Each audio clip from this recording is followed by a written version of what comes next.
বিশ্ববিদ্যালয়ে যদি একটা খুব ইম্পার্শিয়াল এবং স্ট্রং প্রক্টোরিয়াল ল থাকে, যেখানে কোনো ছাত্র যদি আরেকজন ছাত্রের গায়ে হাত তুলে, সে যদি ভায়োলেন্সের পার্ট হয়, নির্যাতন করার জন্য পার্ট হয়, তাহলে তার বিশ্ববিদ্যালয় থেকে ছাত্র জীবন আউট হয়ে যাবে, সে এখানে থাকতে পারবে না, এবং তার এগেনস্টে ক্রিমিনাল তোমার প্রসিডিউর হইব।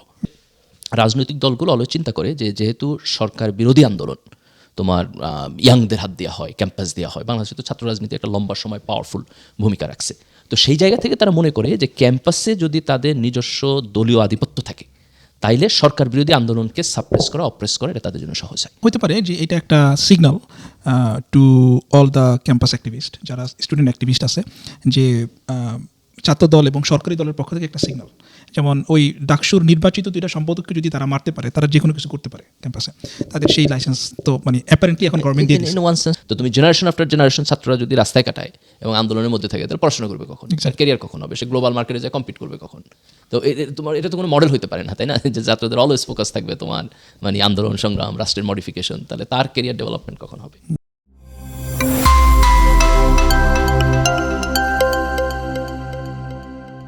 গালিবি বাংলাদেশে ক্যাম্পাসগুলো আবার আমরা দেখতেছি যে বেশ ভায়োলেন্ট এবং অনেকগুলো ঘটনা ঘটছে, চিরঙে কিছু ঘটনা ঘটছে, ঢাকায় ঘটছে।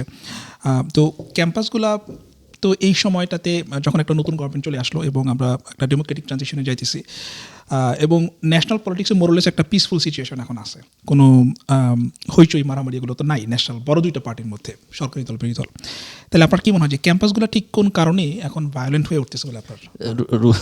রুল তো খুব সিম্পল, সেটা হলো নির্বাচন হয়েছে, বিএনপি নির্বাচনে জিতছে, তারা ক্ষমতায় গেছে, তো তারা গভর্নমেন্ট ফর্ম করছে, কিন্তু ক্যাম্পাসে তো ক্ষমতার পরিবর্তন হয় নাই, তাই না? সাধারণত আমরা হিস্টোরিক্যালি যেটা দেখি যে এর আগের ডেমোক্রেটিক পিরিয়ডগুলো, যে যখন তোমার ক্ষমতায় আসে তার ছাত্র সংগঠন তখন সাধারণত ক্যাম্পাসে ডোমিনেন্ট অর্গানাইজেশন হয়ে ওঠে, এবং তারা গিয়ে তোমার হল দখল করে, এবং হল দখল করে এক ধরনের ধরো জমিদারি হলে, যে তারা এখানকার সিট পলিটিক্স থেকে শুরু করে ক্ষমতার স্ট্রাকচার পুরোটা নিয়ন্ত্রণ করে।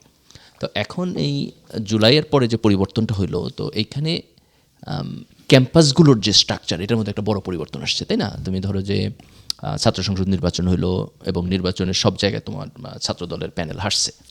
এখন নির্বাচনের মধ্যে দিয়ে বিএনপি ক্ষমতায় আসছে, কিন্তু ক্যাম্পাসে ছাত্র দলের ক্ষমতায়ন হয় নাই। তা আমার মনে হয় এই যে ক্ষমতায়ন হয় নাই, এইটা তো তাদের দিক থেকে একটা মিসম্যাচ, এবং ক্যাম্পাসে এখন ভায়োলেন্সটা মূলত এই ক্ষমতায়ন পদ্ধতিটারে তারা কীভাবে এই ট্রানজিশনটা করতে চায় সেই জায়গা থেকে আসা।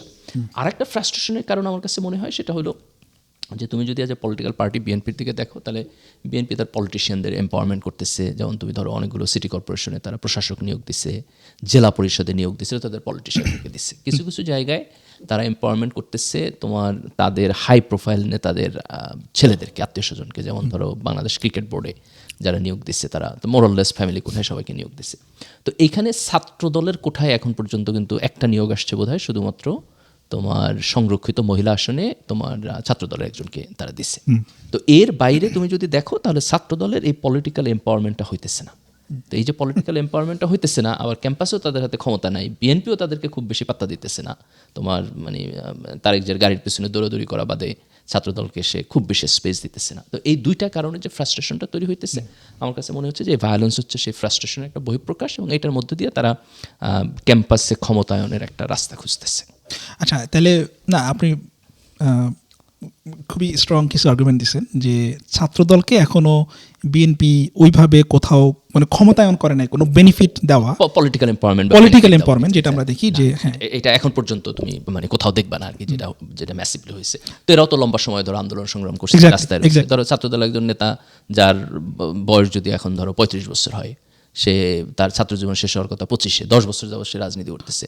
তো আফটার 10 ইয়ার্স সে যদি দেখে যে আমি নো হয়ার, আমি কোথাও নাই, তাহলে তো তার মধ্যে একটা বড় ধরনের ফ্রাস্ট্রেশন তৈরি হবে। তো আমার কাছে মনে হচ্ছে যে এই ফ্রাস্ট্রেশনের একটা কনসিকুয়েন্স হলো হোয়াট উই আর সিইং। আচ্ছা, তাহলে এই যে ভায়োলেন্সগুলো হইতেছে বা আমরা যেগুলো দেখলাম খুবই ভায়োলেন্স সিচুয়েশন, এই সিচুয়েশনটা থেকে ঠিক বেনিফিশিয়ারি কে হইতেছে? তাহলে সরকারি দল, বিরোধী দল, ছাত্র দল, কে মানে বেনিফিশিয়ারি কে আসলে? বেনিফিশিয়ারিটা ছাত্রদল একটা বেনিফিট খুঁজতেছে তার একটা পলিটিক্যাল এম্পাওয়ারমেন্টের। ধরো তুমি যদি হাইপোথেটিক্যালি ধরো যে সবগুলো ক্যাম্পাসে ছাত্রদল ঢুকতে পারলো মানে ক্ষমতা, তারা তো ছাত্র হিসেবে যাইতেছে আর কি, কিন্তু ক্ষমতাবান হইতে পারলো, তাহলে ক্ষমতাবান হইতে পারলে তো তাদের এই পলিটিক্যাল এম্পাওয়ারমেন্টের মধ্যে দিয়ে কী হয়, তারা হলে যে সিট পলিটিক্স নিয়ন্ত্রণ করে সাধারণত, যেটা আগে করতো আর কি। তোমার এরপর হচ্ছে সাধারণ ছাত্রদেরকে মিছিলে মিটিনে আইনা নিজের একটা রাজনৈতিক প্রোফাইল তৈরি করে। তারপর ক্যাম্পাসের আশপাশের এলাকায় তোমার যারা পাওয়ারফুল তারা তোমার চাঁদাবাজি করে। তারপর ক্যাম্পাসের বিভিন্ন উন্নয়ন কর্মকাণ্ডে তোমার চাঁদাবাজি করে। এরকম একটা ইকোসিস্টেম আমাদের স্টুডেন্ট পলিটিক্সের সাথে একটা লম্বা সময়ের জন্য আছে। তো এখন প্রাইমারি মানে আমরা এই যে ভায়োলেন্সের যে প্রক্রিয়াটা দেখতেছি, এবং এটার মধ্যে দিয়ে যদি সরকারি দলের ছাত্র সংগঠন তোমার এখানে এম্পাওয়ারমেন্ট হয়, তাহলে যারা এম্পাওয়ারমেন্ট হবে তাদের লাভ হবে, এটা হলো একটা। এখন ধরো বিএনপির দিক থেকে এখানে ইস্যুটা দুইটা জিনিস হইতে পারে। একটা তুমি বলতে পারো যে বিএনপি এখান থেকে আনরিলেটেড, এটা ছাত্র দলের নিজস্ব এজেন্ডা, সেই জায়গা থেকে এটা হইতেছে। আরেকটা জায়গা থেকে তুমি চিন্তা করতে পারো যে রাজনৈতিক দলগুলো অলওয়েজ চিন্তা করে যে যেহেতু সরকার বিরোধী আন্দোলন তোমার ইয়াংদের হাত দেওয়া হয়, ক্যাম্পাস দেওয়া হয়, বাংলাদেশে তো ছাত্র রাজনীতি একটা লম্বা সময় পাওয়ারফুল ভূমিকা রাখছে, তো সেই জায়গা থেকে তারা মনে করে যে ক্যাম্পাসে যদি তাদের নিজস্ব দলীয় আধিপত্য থাকে তাইলে সরকার বিরোধী আন্দোলনকে সাপ্রেস করা, অপ্রেস করা, এটা তাদের জন্য সহজ হয়। যেমন এটা তুমি আওয়ামী লীগের সময় আমরা খুব ক্লিয়ার টেকটিক এটা দেখছি, তাই না? যে ধরো সরকার বিরোধী যে আন্দোলন হইলো, এর আগে কোটা আন্দোলন যেটা হয়েছিল, সড়ক বিরোধী তোমার যেই আন্দোলন স্কুলের ছাত্ররা তোমার করছে রোড অ্যাক্সিডেন্টের এগেনস্টে, এই নিরাপদ সড়কের দাবিতে, সকল আন্দোলনে প্রথম ধাপ কি ছাত্রলীগ যা পিটাইছে, তাই না? যুবলীগ যা পিটাইছে, তোমার এই যে হেলমেট বাহিনী যেটা, তারপরের ধাপ হলো পুলিশ যা পিটাইছে, এটি তো তাদের একটা নর্মাল স্ট্যান্ড। তো সেই জায়গা থেকে ধরো যে রাজনৈতিক দলগুলো আওয়ামী লীগ আগে যেটা করছে, অথবা বিএনপির দিক থেকে একটা প্রবাবিলিটি যে তারা চিন্তা করতে পারে যে ক্যাম্পাসে তার নিজের ছাত্র সংগঠন থাকলে তাহলে ক্যাম্পাস ওরিয়েন্টেড যে কোনো আন্দোলন সংগ্রাম যদি সরকারের এগেনস্টে হয় তাহলে এটা নিয়ন্ত্রণ করা সহজ হয়। ওকে, তাহলে বেনিফিশিয়ারি ছাত্রদল এবং প্রাইমারিলি ছাত্রদল এবং সরকারের মানে পলিটিক্যাল পার্টি হিসাবে বিএনপির যারা এখন গভর্নমেন্ট ফর্ম করছে তাদের একটা সম্ভাবনা আছে। আচ্ছা, তাহলে কি আপনার কাছে মনে হয় যে যেই ভায়োলেন্সগুলো আমরা দেখলাম অলরেডি, গত 1-1.5 সপ্তাহ আবার আমরা কোনো ভায়োলেন্সের খবর পাইনি, তো এই ভায়োলেন্সগুলো কি সামনে কন্টিনিউ করবে, আপনার কি মনে হয়? আমার কাছে depends, that's a very very good question. অন্তর্বর্তী সরকার যখন ছিল তখনও কিন্তু ছাত্রদল একটা ভায়োলেন্স করছিল বড় আকারের, তোমার খুব সম্ভবত খুলনার দিকে একটা বড় ধরনের ভায়োলেন্স হয়েছিল ক্যাম্পাসে, ও এরপরে ছাত্রদল সেখান থেকে ব্যাক করছে। এই জায়গাটাতে আমরা দেখলাম যে চিটাগাঙে এবং ঢাকায় তোমার একটা ভায়োলেন্স হয়েছে, তারপর আবার তুমি যদি দেখো একটু কাম অ্যান্ড কোয়াইটের দিকে গেছে। তো এটা আসলে এখন ডিপেন্ড করবে বিএনপির ডিসিশনের উপরে অ্যাজ এ গভর্নমেন্ট। তার কারণ হলো যে ছাত্রদল এজ এন অর্গানাইজেশন, অথবা আগের সময় তুমি যে ছাত্রলীগকে ধরো, তারা প্যারেন্ট অর্গানাইজেশনের মানে প্যাট্রন না করলে এবং অ্যাপ্রুভ না করলে তারা এটা কন্টিনিউ তারা মানে করা তাদের জন্য এটা স্বাভাবিক না আর কি, এবং এটা সহজ না। তো আমার কাছে মনে হয় এটা ডিপেন্ড করবে বিএনপির উপরে, যে বিএনপি হচ্ছে এইটাকে পজিটিভলি নিচ্ছে না নেগেটিভলি নিচ্ছে, এবং সেটা ডিপেন্ড করবে পাবলিক রিয়াকশনের উপরে। যদি দেখা যায় যে পাবলিক রিয়াকশন তোমার খুব স্ট্রং, খুব নেগেটিভ, তাহলে হয়তো সরকার চিন্তা করবে এটা। আরেকটা হচ্ছে তোমার মানে ওয়াটার টেস্ট করার মতো, যে তুমি একবার একটা করলা, আবার 7 দিন পরে একটা করলা, 15 দিন পরে আর একটা করলা, এরকম করতে করতে এটা সহনীয় করে তোলা, নর্মালাইজ করা আর কি। তো এটা আরেকটা প্রক্রিয়া হতে পারে, তোমার একটা নর্মালাইজ প্রক্রিয়ার মধ্যে একটু একটু করে যাবে আর কি। আচ্ছা, তাহলে আপনি যেহেতু গভর্নমেন্টের প্রসঙ্গটা টানলেন, তাহলে আমরা যদি গভর্নমেন্টের রেসপন্স দেখি ভায়োলেন্সগুলো হওয়ার পরে, এখন পর্যন্ত আমি কোনো অ্যারেস্টের খবর পাইনি। তুমি চিটাঙে একজনকে তোমার পায়ের গোড়ালি কোপ দিয়ে কেটে ফেলছে, তো সেখানে তো মামলা হওয়া, যে অপরাধী তারে তোমার অ্যারেস্ট করা, তাকে বিচারের সম্মুখীন করা, এটা সরকারের দায়িত্ব ছিল। তো আমি এখন পর্যন্ত দেখি নাই যে সরকার এখানে কোনো বিচার প্রক্রিয়ার মধ্যে। হ্যাঁ, এবং সেম গোস টু ঢাকা, যে ডাকসুর 2 জন নির্বাচিত সম্পাদক, আমার মনে হয় এবি জুবায়ের এবং মোসাদ্দেক, তো ওরা যখন ওদেরকে তো থানার মধ্যে মারা হলো, এবং খুবই সারপ্রাইজিং যে শাহবাগ থানাতে তো সবসময় অনেক পুলিশ থাকে, সেই সময় নাকি খুব বেশি পুলিশ ছিল না, বা পুলিশ নাকি একদমই ছিল না।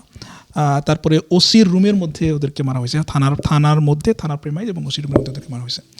তো ওই ঘটনাগুলোতেও ওরা মামলা করতে চাইছিল, মামলা ওরা করতে পারেনি, মামলা নেয় নাই। এটা হচ্ছে লেটেস্ট আর কি। এখন ওরা অন্য কোথাও মামলা করছে কিনা সেটা আমি জানি না। ক্যাম্পাসে তোমার যে কোনো ভায়োলেন্সের এগেনস্টে একটা জিরো টলারেন্স থাকা উচিত, এবং এই জিরো টলারেন্স যদি আইনের প্রয়োগের মধ্য দিয়ে না হয় তাহলে কিন্তু আমরা ক্যাম্পাসের কোনো সাবস্টেন্সিয়াল পরিবর্তন আমরা দেখব না। তো আমার কাছে মনে হয় যে আমাদের প্রত্যেকেরই এখানে যথেষ্ট কনসার্ন হওয়ার সুযোগ আছে যে সরকারের দিক থেকে আসলে এই ভায়োলেন্সকে তোমার প্যাট্রোনাইজ করা হবে কিনা সামনের দিনে। হ্যাঁ, মানে এই গভর্নমেন্টের রেসপন্সটা তো এখানে আমার কাছে মানে আপনি যেটা প্রথমে বললেন যে গভর্নমেন্টের অ্যাপ্রুভাল ছাড়া গভর্নমেন্টের যেই ছাত্র সংগঠন তারা এই ধরনের কোনো বড় অকারেজ ঘটানো, বড় কোনো ঘটনা ইনভলভ হওয়া, এটা খুবই লম্বা সময় করা ইম্পসিবল। লম্বা সময় করা ইম্পসিবল। এবং ঘটনাগুলোর পরে যে কোনো অ্যারেস্ট হয় নাই, কোনো মামলা পুলিশ নেয় নাই, এটা তো একদম বাংলাদেশের টিপিক্যাল সিনারিও, যে খুবই টিপিক্যাল সিনারি। এবং আমি তোমার kind of surprised in the sense যে আমার কাছে মনে হয়েছিল যে বিএনপি খুব সচেতনভাবে ক্যাম্পাসে ছাত্রদলকে তোমার নেগেটিভলি এম্পাওয়ারমেন্ট করা থেকে বিরত থাকতেছে খুব কেয়ারফুলি। কেন এটা আমার কাছে মনে হয়েছে, দেখো আওয়ামী লীগের পতনের যে আন্দোলন, এটা তো শুরু হয়েছে ক্যাম্পাস থেকে, তাই না? ক্যাম্পাস থেকে আন্দোলন শুরু হয়েছে এবং ক্যাম্পাসে ছাত্রলীগকে আওয়ামী লীগ ক্ষমতা থাকা অবস্থায় তোমার ক্যাম্পাস থেকে বের করে দিচ্ছে। দ্যাট ওয়াজ দ্য, তুমি যদি এটার একটা ওয়ার হিসাবে দেখো, তার মানে প্রথম যেই তোমার ম্যাসিভ তোমার মাইলস্টোনটা ছিল সেটা কিন্তু ছিল এই ঘটনা, ঢাকা বিশ্ববিদ্যালয়ে যেটা। তো এখন ক্যাম্পাস সেই দিক দিয়ে তোমার জন্য সবচেয়ে রিস্কি জিনিস। বাংলাদেশে এখন মোটামুটি একটা পলিটিক্যাল স্ট্যাবিলিটি আছে, তাই না? তাহলে তুমি যদি এই স্ট্যাবিলিটিটা কন্টিনিউ করতে চাও, কারণ এটা কন্টিনিউ হইলেই তো বিএনপি বেনিফিটেড হবে। সে তো আনইন্টারাপ্টেড ক্ষমতায় থাকতে চায় তার 5 বছর, তাই না? তো সেই জায়গা থেকে ক্যাম্পাসের একটা স্ট্যাবল সিচুয়েশনকে ইনস্ট্যাবল করা, এটা পলিটিক্যাল স্ট্র্যাটেজির দিক থেকে মানে মোটেও ভালো কাজ না। তো তুমি মানে তুমি একটা অযথা রিস্ক ফ্যাক্টর কেন তৈরি করবা? তো সেই জায়গা থেকে আই এম নট শিওর মানে what BNP's high command is actually thinking, কিন্তু এটা আমার কাছে জেনারেল চিন্তার মধ্যে এটা পড়ে না যে বিএনপির দিক থেকে এখন ক্যাম্পাসে একটা অযথা এজিটেশন তৈরি করে একটা রিস্ক ফ্যাক্টর তৈরি করা, এটা কোনো ওয়াইজ পলিটিক্যাল ডিসিশন বলে আমার কাছে মনে হয় না। হতে পারে যে এটা একটা signal to all the campus activist, যারা স্টুডেন্ট অ্যাক্টিভিস্ট আছে, যে ছাত্র দল এবং সরকারি দলের পক্ষ থেকে একটা সিগন্যাল। যেমন ওই ডাকসুর নির্বাচিত 2টা সম্পাদককে যদি তারা মারতে পারে, তারা যে কোনো কিছু করতে পারে ক্যাম্পাসে, তাদের সেই লাইসেন্স তো মানে অ্যাপারেন্টলি এখন গভর্নমেন্ট দিয়ে দিচ্ছে। ইন ওয়ান সেন্স তুমি এটা চিন্তা করতে পারো, ইন আদার সেন্স তুমি যদি চিন্তা করো যে একটা স্টুডেন্ট কমিউনিটি যারা মাত্র ধরো 1.5-2 বছর আগে একটা রেভলিউশন করে আসছে, যে গভর্নমেন্টের 17 বছর তুমি আন্দোলন সংগ্রাম করে বিএনপি এবং জামাতের মতো বড় পলিটিক্যাল পার্টি ক্ষমতা থেকে সরাইতে পারে নাই, at the end of the day ছাত্রদের এই ক্যাম্পাসের যে স্ফুলিঙ্গ সেইখান থেকে এটা সরছে। তো এত বড় একটা ঘটনার পরে তুমি যদি মনে করো যে ইউ ক্যান ডিল ক্যাম্পাস, আমি খুবই সারপ্রাইজড হবো। এবং আমি যদি দেখি যে ধরো এই 5 বছরে মানে অ্যাগ্রেসিভ ওয়েতে ক্যাম্পাস আগের মতো জায়গায় নিয়ে নেওয়া সম্ভব, তাহলে আমি খুব সারপ্রাইজড হবো। আমি মনে করি যে বাংলাদেশ এখন যে জেনারেশন আছে, এই জেনারেশন তোমার মানে খুবই স্ট্রেট ফরওয়ার্ড এবং তারা একটা বিপ্লবের অভিজ্ঞতার মধ্যে দিয়ে আসছে। এদেরকে তুমি ধরে নিয়ে আবার খুব ইজিলি আগের মতো জায়গায় নিয়ে যাবা, বিশ্ববিদ্যালয়ের হলে যে সিট পলিটিক্স করবা, তারপর হচ্ছে তোমার সিট পলিটিক্স হচ্ছে না, মানে তুমি এই যে মানে একটা অথরিটেরিয়ান পলিটিক্যাল ফরম্যাটে তুমি ক্যাম্পাসে যাবা, আমার কাছে মনে হয় না যে এটা ডুয়েবল। এটা আমি কেউ যদি মনে করে এটা ডুয়েবল, মানে আমি খুব সারপ্রাইজড হবো তার পলিটিক্যাল উইজডমের জায়গায়। রাইট, এটা আমি আপনার সাথে এগ্রি করি। জাস্ট একটা পয়েন্ট অ্যাড করে আমরা পরবর্তী টপিকে যাব, সেটা হচ্ছে যে সিট পলিটিক্স। এবং আপনি দেখেন যে আমি একটা নিউজ দেখলাম ওদিন প্রথম আলোতে, বা প্রথম আলো আমার দেশ ওইখানে আসছে, যে 36 জন স্টুডেন্ট ছাত্রদলের বিভিন্ন পদধারী নেতা বা এরকম, তাদেরকে বিশেষ বিবেচনায় হলে সিট দেওয়া হয়েছে ঢাকা বিশ্ববিদ্যালয়ে। তো এবং এদের অনেকের শিক্ষাবর্ষ হচ্ছে কারো কারো আছে 5-6, 6-7 এরকম। সো এগুলা মানে এইসব ডিসিশনগুলো খুব সারপ্রাইজিং, এবং এই সব ডিসিশনগুলো বিশ্ববিদ্যালয় প্রশাসন নিতেছে এবং নিয়ে তারা সেগুলো এক্সিকিউট করে ফেলতেছে। ডাকসু প্রতিবাদ করতেছে, বিভিন্ন ছাত্র সংগঠন প্রতিবাদ করতেছে, কিন্তু বিশ্ববিদ্যালয় প্রশাসন ওইভাবে মানে তেমন কোনো স্টেপ বা এগুলো করতেছে না আর কি। সো এটা একটা সারপ্রাইজিং ব্যাপার আর কি, যে তারা স্টিল এই কাজগুলো করতেছে। আচ্ছা, আমরা যদি এখন নেক্সট প্রসঙ্গে যাই, যে স্টুডেন্ট পলিটিক্সটা যেই ফর্মে আছে, ধরেন আমরা দেখছি যে ছাত্রদল বা ছাত্রলীগ সহ ছাত্র শিবিরকে এই কাজটা করতে কম দেখা গেছে, যে তারা তাদের নেতাদের গাড়ির পিছনে দৌড়াচ্ছে, যেটা ছাত্রদলকে এখন আমরা দেখি এর আগে ছাত্রলীগ করতে এই কাজটা। তো যেই ফর্মে বাংলাদেশের ট্রেডিশনাল ইসলাম স্টুডেন্ট পলিটিক্সটা আছে, এই ফর্মটা ঠিক কেন এক্সিস্ট করে? ধরুন ইনসেন্টিভ স্ট্রাকচারটা যদি আমরা চিন্তা করি, যে আসলে কেন একটা স্টুডেন্ট সে ছাত্রদল বা ছাত্রলীগের মতো এরকম একটা পাওয়ার পলিটিক্সে সে কেন যায়, এবং কেন সেখানে সে লম্বা টাইম পলিটিক্স করে? That's a very good question. ধরো এটা দুই দিক থেকে, যে একটা প্যারেন্ট পলিটিক্যাল অর্গানাইজেশন কেন এক্সকিউজ মি, যে একটা প্যারেন্ট পলিটিক্যাল অর্গানাইজেশন কেন ফিল করে যে এখানে আমার একটা স্টুডেন্ট অর্গানাইজেশন দরকার, আবার স্টুডেন্ট অর্গানাইজেশন যারা করতে চায় তারা কেন করতে চায়। দেখো, প্যারেন্ট অর্গানাইজেশনের দিক থেকে এটা খুব সিম্পল, যে তাদের ক্যাম্পাসে যদি তাদের দলীয় ছাত্র সংগঠন থাকে, তাহলে তারা ক্যাম্পাস থেকে যে কোনো রাজনৈতিক মুভমেন্টের ব্যাপারে এক ধরনের নিশ্চিত থাকে যে না, এরা ক্যাম্পাস নিয়ন্ত্রণ করে রাখবে আর আমার এখানে কোনো রিস্ক ফ্যাক্টর নাই। আরেকটা হলো যে কোনো দমন নিপীড়নে তোমার ভাড়ায় খাটা সন্ত্রাসী এটা তোমার পয়সা দিয়ে হায়ার করা লাগতো, এখন যদি তোমার নিজের দলের লোক থাকে তাহলে তো তোমার পয়সা দিয়ে হায়ার করার দরকার নাই। মাসল পাওয়ার বলতে যেটা মিন করে এই মাসল পাওয়ারটা তোমার স্টুডেন্ট পলিটিক্স থেকে তারা পায়। তো এটার কারণে তোমার প্যারেন্ট অর্গানাইজেশন এখানে স্টুডেন্ট পলিটিক্সটা রাখতে চায়। অন দ্য কন্ট্রারি আদার সাইডে ধরো একজন ছাত্র গিয়ে কেন তোমার স্টুডেন্ট পলিটিক্স করতেছে, তাই না? তার ইনসেন্টিভ স্ট্রাকচারটা হলো তার ক্ষমতা চর্চা। ধরো সে যখন স্টুডেন্ট পলিটিক্স করতেছে, তার একটা নিজের নিরাপত্তা আছে, ভাব আছে, সে এইখানে একটু জমিদার টাইপে ঘুরতে পারে।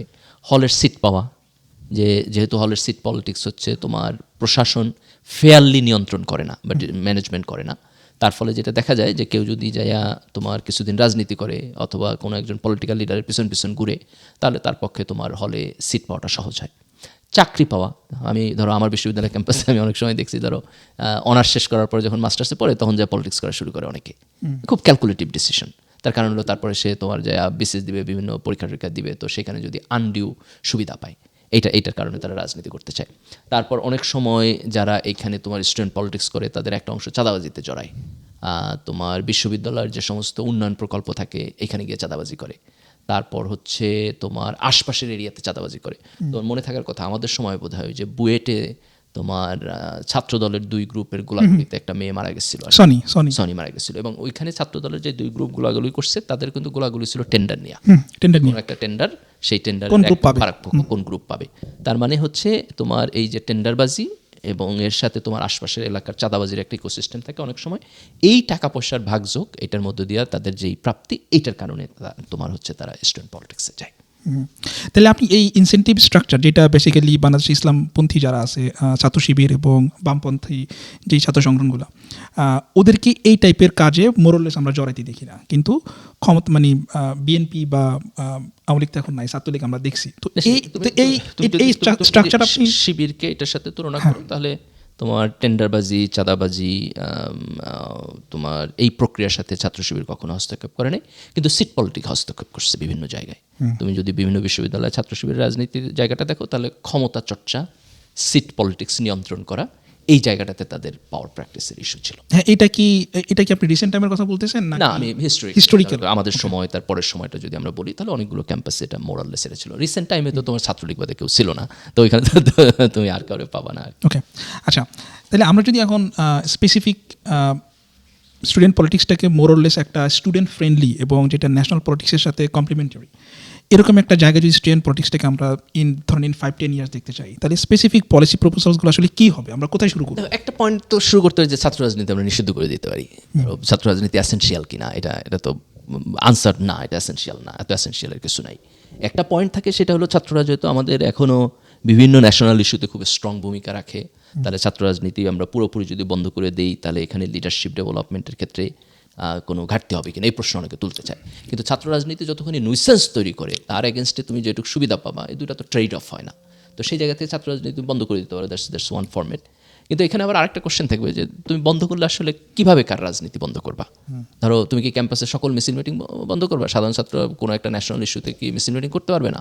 এটা তো আবার তুমি ধরো যে ব্যানারে তুমি কি লিখতেছো তার উপর তো তোমার আইডেন্টিটি ডিপেন্ড করে না, তাই না? ধরো ছাত্রদল বা শিবির একটা লম্বা মিছিল করলো, কিন্তু ব্যানারে লিখলো সচেতন ছাত্রছাত্রীবৃন্দ, তাহলে তুমি তার কি দিয়ে আটকাইবা? অনেক সময় আমরা বলি যে ধরো দলীয় লেজুর ভিত্তিক ছাত্র রাজনীতি বন্ধ। এখন দলীয় লেজুর ভিত্তিক ধরো ছাত্রদল বিএনপির অঙ্গ সংগঠন, ছাত্র শিবির জামাতের অঙ্গ সংগঠন না, কিন্তু এফেক্টিভলি তো ছাত্র শিবির জামাতের সাথে অ্যাফিলিয়েটেড। এখন ছাত্রদল যদি আগামীকালকে এইভাবে বলে যে আমরাও বিএনপির অঙ্গ সংগঠন না, জাস্ট শিবিরের মতো অ্যাফিলিয়েটেড, তাহলে কি চেঞ্জ হবে? তাহলে তুমি যদি বলো যে আমি গুণগত কোনো চেঞ্জ হতেছে না, তার মানে হচ্ছে যে এখানে আমরা আইনগত কিছু টেকনোলজি মানে টার্মিনোলজি আমরা ইউজ করতে পারি এবং কিছু কিছু জায়গায় রেস্ট্রিকশন দিতে পারি, কিন্তু সেই রেস্ট্রিকশনটা মানে এই ফরম্যাটটা নিয়ে আমাদের চিন্তা করতে হবে। ধরো একটা যদি তুমি বলো যে কেউ কোনো ছাত্র সংগঠনের সাথে জড়িত থাকতে পারবে না, কোনো কারেন্ট স্টুডেন্ট, কিন্তু অরাজনৈতিক ছাত্র সংগঠনের সাথে জড়িত থাকতে পারবে না, এটা তো তুমি আটকাইতে পারবে না। এখন একটা ছাত্র সংগঠন রাজনৈতিক না অরাজনৈতিক, এটা তুমি কী দিয়ে ডিফাইন করবা? তো এইখানে আসলে আমরা একটা খুব মানে ক্রিটিক্যাল জায়গার মধ্যে পড়ি। তো আমার মনে হয় যে একটা তো হচ্ছে মানে এখান থেকে বের হইতে হলে তোমার কালচারাল চেঞ্জ করতে হবে, এই অ্যাটিটিউডের কালচারাল চেঞ্জ ডিপেন্ড অন একটা পলিটিক্যাল কনসেনসাসের উপরে, লম্বা সময়ের কাজের উপরে। কিন্তু তার বাইরে গিয়ে হয়তো আমরা কিছু নিয়মকানুন পরিবর্তনের চিন্তা করতে পারি, যেগুলো ধরো ছাত্র রাজনীতির স্ট্রাকচারটাকে খুব সাবস্টেন্সিয়ালি পরিবর্তন করবে। যেমন ধরো একটা রুল হইতে পারে যে কারেন্ট স্টুডেন্টরা বাদে আর কেউ হচ্ছে তোমার ছাত্র সংসদ নির্বাচনে অংশগ্রহণ করতে পারবে না। ধরো ছাত্র সংসদটাকে আমি রেগুলার করে দিলাম যে 1 বছর বা 2 বছর পরে, ধরো 1 বছর খুব কুইক হয়ে যায়, তুমি ধরো 2 বছর মেয়াদ যদি আমরা দিই, আমরা যদি চিন্তা করি যে ছাত্র সংসদ নির্বাচন হবে এবং কমিটির মেয়াদ থাকবে 2 বছর, 2 বছর পর পর আমরা রেগুলার ইলেকশন দেব। এবং বিশ্ববিদ্যালয়ের অ্যাডমিনিস্ট্রেশন ছাত্রদের দাবি দাওয়া নিয়ে শুধুমাত্র ইলেক্টেড বডির থ্রুতে কাজ করবে, আর করে এখানে কোনো প্রোটোকল থাকবে না, যে অন্যান্য ছাত্র সংগঠন লিডার ইত্যাদি ইত্যাদি এদের প্রোটোকল থাকবে না। প্রোটোকলটা থাকবে তোমার ইলেক্টেড ছাত্র সংসদের সব জায়গায়, হলে থেকে শুরু করে বিশ্ববিদ্যালয় পর্যন্ত। এবং ইলেকশনটা প্রতি 2 বছর পরে আমরা রেগুলার ওয়েতে করব। এবং এইখানে আমরা ওই যে তুমি যেটা বললা 2006-07 সেশনের ছাত্ররা এখন হলে সিট পায়, এদেরকে ইলেকশন থেকে আউট করে দিতে হবে, তারা এই নির্বাচন প্রক্রিয়ার মধ্যে থাকতে পারবে না, তার নির্বাচন প্রক্রিয়া রেগুলার স্টুডেন্টের মধ্যে যেতে হবে। রেগুলার স্টুডেন্টের ধরো তুমি খুব ইজিলি ডিফাইন করতে পারো যে তার ধরো অনার্স করতে 4 বছর লাগে, মাস্টার্স করতে 1 বছর, 5 বছর, তুমি আর 1 বছর যোগ করো 6 বছর।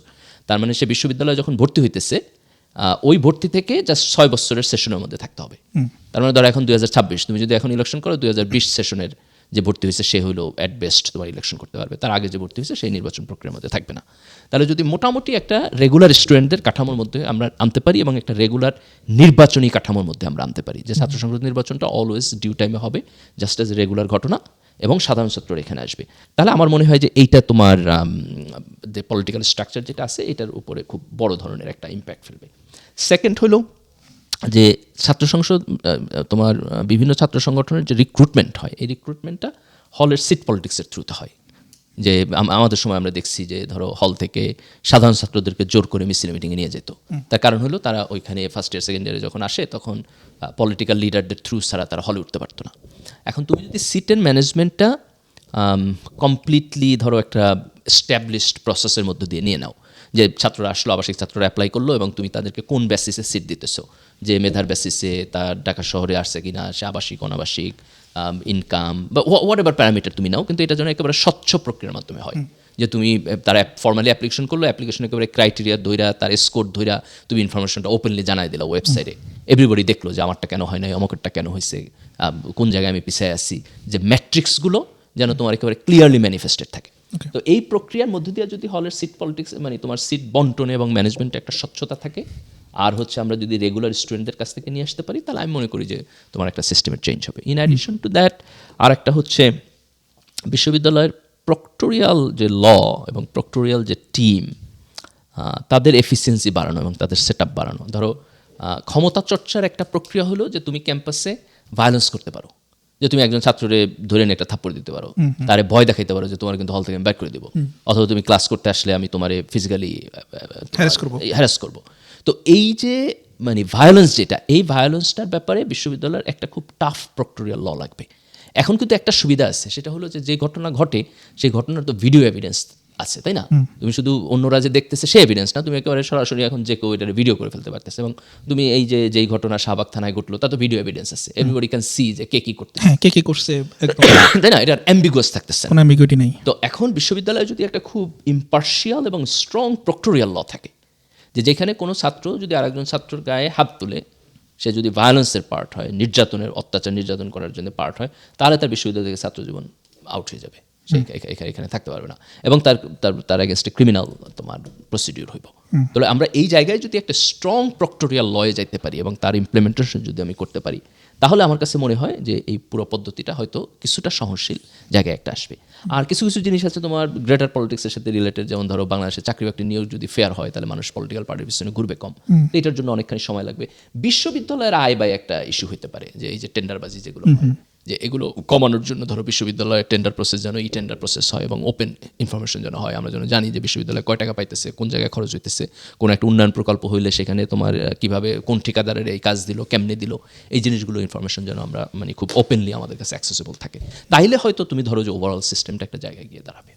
হ্যাঁ, কিন্তু আপনি যেই কয়টা জিনিস মানে প্রপোজ করলেন, প্রত্যেকটা জিনিসের পিছনে একটা মানে পলিটিক্যাল সদিচ্ছা দরকার আছে, এবং বিশ্ববিদ্যালয় প্রশাসন, যেমন এই লাস্ট যে ঘটনাটা ঘটলো শাহবাগ থানায় ডাকসুর 2 সম্পাদককে মারার ঘটনা, বিশ্ববিদ্যালয় প্রশাসনকে তখন ফোন করে ডাকসুর যেই জিএস ভিপি ওরা কেউ ফোন করে পায় নাই, বিশ্ববিদ্যালয়ের ভিসিকে পায় নাই, প্রক্টরকে পায় নাই, এবং তখন তারা আমার মনে হয় মানে আই ডোন্ট নো, হয়তো পারপাসফুলি তাদের ফোন বন্ধ ছিল।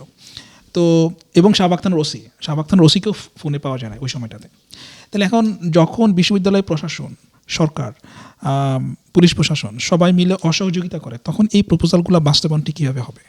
দেখো মানে একটা তো হলো যে সমাজ এবং রাষ্ট্র ব্যবস্থা যদি ভালো হয়, যে পারস্পরিক আলাপ আলোচনার জায়গা থেকে, তাহলে তুমি সেই আলোচনার মধ্যে দিয়ে একটা জায়গায় গিয়ে দাঁড়াবা।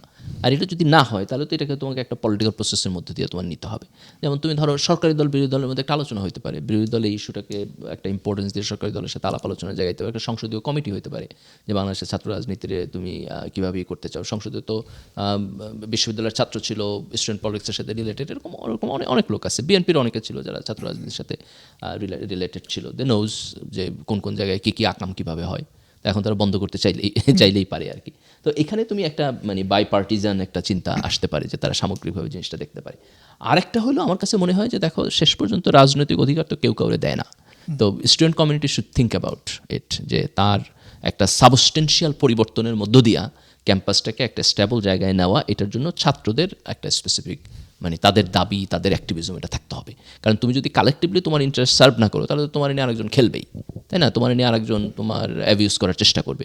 তো এইখানে ছাত্রদের ভয়েস রেস করতে হবে, তাদেরকে অ্যাক্টিভিজমে আসতে হবে, তাদেরকে কথা বলতে হবে, অর্গানাইজ করতে হবে, বিশ্ববিদ্যালয়ের বিসির সাথে কথা বলতে হবে, এবং তোমার পলিটিক্যাল এজেন্ডাটা এই জায়গায় আসতে হবে যে হলের সিট মানে তোমার সিট বরাদ্দের প্রসিডিউর ঠিক আছে কিনা, বিশ্ববিদ্যালয়ের প্রক্টোরিয়াল ল এটাকে আমরা কীভাবে চেঞ্জ করবো, এটা প্রপারলি তোমার অ্যাপ্লিকেশন প্রপারলি হইতেছে কিনা। তো এই জায়গাগুলোকে রাজনৈতিক সচেতনতা এবং অ্যাক্টিভিজমের মধ্যে আনা বাদে আর তো কোনো ওয়ে আমি দেখি না যে আমরা এটাকে এনশিওর করতে পারবো। কিন্তু মানে student community as a whole তাদেরকে চিন্তা করতে হবে যে মানে আমার বেস্ট ইন্টারেস্ট কোন জায়গায় অ্যাজ এ স্টুডেন্ট কমিউনিটি, এবং সেই বেস্ট ইন্টারেস্টটা আমরা কীভাবে সার্ভ করবো। দেখো একটা জিনিস হলো যে মানে তুমি কতদিন যাবত আন্দোলন করবে এক জিনিস লয়া, এটা তো হয় না যে জেনারেশন আফটার জেনারেশন। না, এটা তো হয়ে আসছে এক জিনিস, দিস ইজ আনফরচুনেট। আমরা শুনে আসছি 90, আমরা না তারপরে সেটাই বিভিন্ন জিনিস আমরা শুনে আসতেছি। হ্যাঁ, ভেরি ভেরি আনফরচুনেট। তুমি কতদিন আন্দোলন করবে এক জিনিস? ছাত্ররা করতেই আছে একটার পর একটা আন্দোলন। সো এটা it has to stop somewhere.